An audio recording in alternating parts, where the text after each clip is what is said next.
Hi guys, আপোনালোকে যিবোৰ বস্তু কিনে মোবাইল, কম্পিউটাৰ, ঘড়ী ইত্যাদি এই সকলোবোৰ বস্তু ক'ৰ পৰা কিনে, অনলাইন নে অফলাইন? আৰু মোৰ বিশ্বাস এতিয়া যিবোৰ নতুন প্ৰজন্ম আছে এই সকলোবোৰে প্ৰায়বোৰ বস্তু অনলাইনত কিনে।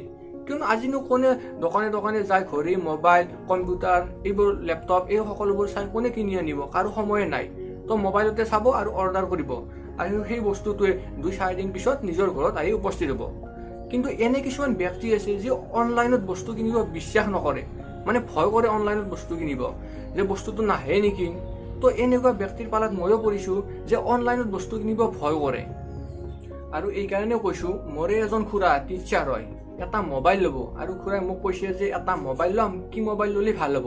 আৰু খুৰাক মই অনলাইনত বহুতো মোবাইল দেখুৱালোঁ, তাৰে ভিতৰত খুৰাৰ এটা মোবাইল পচন্দ হ'ল, আনকি কালাৰো পচন্দ হ'ল। কিন্তু কথাটো হ'ল সেই মোবাইলটো খুৰাই অনলাইনত নিকিনে, কিনিব অফলাইনত। কাৰণ অনলাইন বিশ্বাস নকৰে, যে পইচাও দিম, যদি পইচাও ঘূৰি নাহে বা মোবাইলটোও ঘূৰি নাহে তেতিয়াহ'লে কি হ'ব।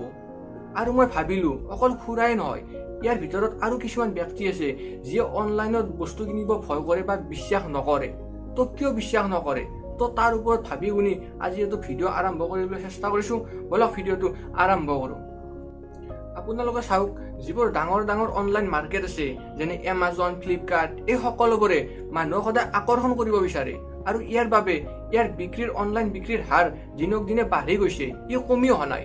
আজিৰ পৰা আপোনালোকে চাওক, 5-10 বছৰ আগত এই অনলাইন মাৰ্কেটসমূহ অকল চহৰ অঞ্চলতে আবদ্ধ হৈছিল। কিন্তু এতিয়া বৰ্তমান সময়ত গাঁৱৰ চুকে কোণে হ'লেও সেই অনলাইন মাৰ্কেটৰ যিবোৰ ডেলিভাৰী বয় আছে এই সকলোৱে সেই গাঁৱলৈ দিবলৈ আহে, কাৰণ ইয়াৰ বিক্ৰীৰ পৰিমাণ যথেষ্ট বাঢ়ি গৈছে। বিক্ৰীৰ পৰিমাণ দিনক দিনে বৃদ্ধি হৈ আছে, মানে এইবোৰে আমাক বিশ্বাস দি আছে। যদি আমাক এইবোৰে বিশ্বাস নিদিলে হয় বা অনলাইনত অৰ্ডাৰ কৰা বস্তু যদি সকলো ফাল্টু হ'ল হয়, তেতিয়াহ'লে আজিৰ ডেটত এই এমাজন, ফ্লিপকাৰ্ট এইবোৰ ইমান ওপৰলৈ উঠিব নোৱাৰিলে হয়, এই কেতিয়াবাই বন্ধ হৈ গ'ল হয়। কিন্তু এইটোও কওঁ, আপোনালোকে বহুতে দেখিছে বা শুনিছে যে ধৰি লওক আপোনালোকে এটা ঘড়ী অৰ্ডাৰ কৰিছে, আৰু সেই ঘড়ীটো কেইদিনমান পিছত আপোনাৰ তাত আহিছে, আৰু আপুনি সেই ঘড়ীৰ পেকেটটো খুলি চাই যে ভিতৰত ঘড়ী নাই, আছে এটা ঘোঁৰা, ধৰি লওক পূজাত পোৱা এটা ঘোঁৰা। কিন্তু এনেকুৱা কিয় হয়? সেই অনলাইন মাৰ্কেটে নিজৰ নাম বদনাম কৰিবৰ কাৰণে এনেকুৱা কৰে নেকি? নহ'লে কোনে এইবোৰ কৰে? কোনো অনলাইন মাৰ্কেটে সিহঁতৰ নিজৰ প্ৰডাকশ্যনৰ বস্তু কেতিয়াও বেয়া কৰিব নিবিচাৰে, আৰু যদি বেয়া কৰে তেতিয়াহ'লে সিহঁতৰ নিজৰে লছ। কিয়নো সিহঁতৰ পৰা আৰু কোনে বস্তু কিনিব? কোনেও নিকিনিব।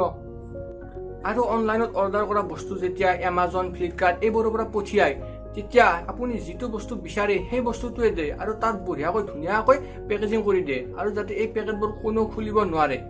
আৰু আপোনাৰ ঘৰ যদি সেই অনলাইন মাৰ্কেটৰ ওচৰত, তেতিয়াহ'লে সেই আপুনি অনলাইনৰ বস্তুটো ডাইৰেক্ট পাব।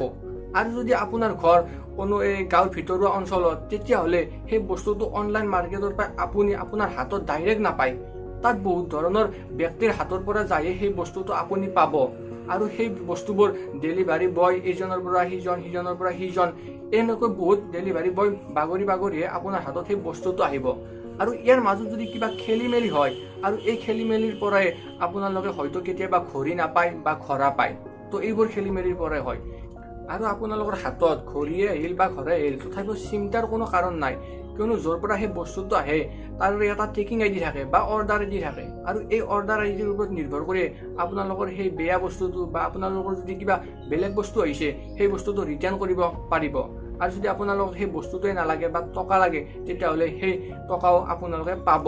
ইয়াৰ কোনো চিন্তাৰ কাৰণ নাই। আৰু ট্ৰেকিং আইডিটোৰ পৰা আপোনালোকে বহুতো কথা জানিব পাৰে, যে আপোনাৰ সেই বস্তুটো কেতিয়া ক'ৰ পৰা আহিছে বা কেতিয়া পেকেট কৰিছে বা কেতিয়া পাব, কেইদিন পিছত, তো সকলোবোৰ জানিব পাৰে।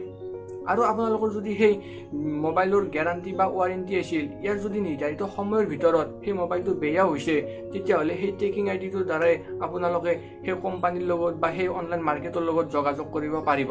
তো চিন্তাৰ কোনো কাৰণ নাই। অনলাইনত যিটো দাম বস্তু এটাৰ, সেই দামতে বস্তুটো কিনিব পাৰিব, কিন্তু অফলাইনত সেই একে বস্তুটোৰ দামটো অলপমান বাঢ়ি যায়। মানে ডাঙৰ ডাঙৰ দোকানৰ পৰা সৰু সৰু বা খুচুৰা দোকানলৈ আহোঁতে সেই বস্তুটোৰ দামটো বাঢ়ি যায়। তো অনলাইনত বস্তু কিনাৰ চিন্তাৰ কোনো কাৰণ নাই বুলি মই ভাবোঁ। আৰু আপোনালোক যদি কিবা বেলেগ ভাবে, তো মোক কমেণ্ট কৰি জনাবচোন।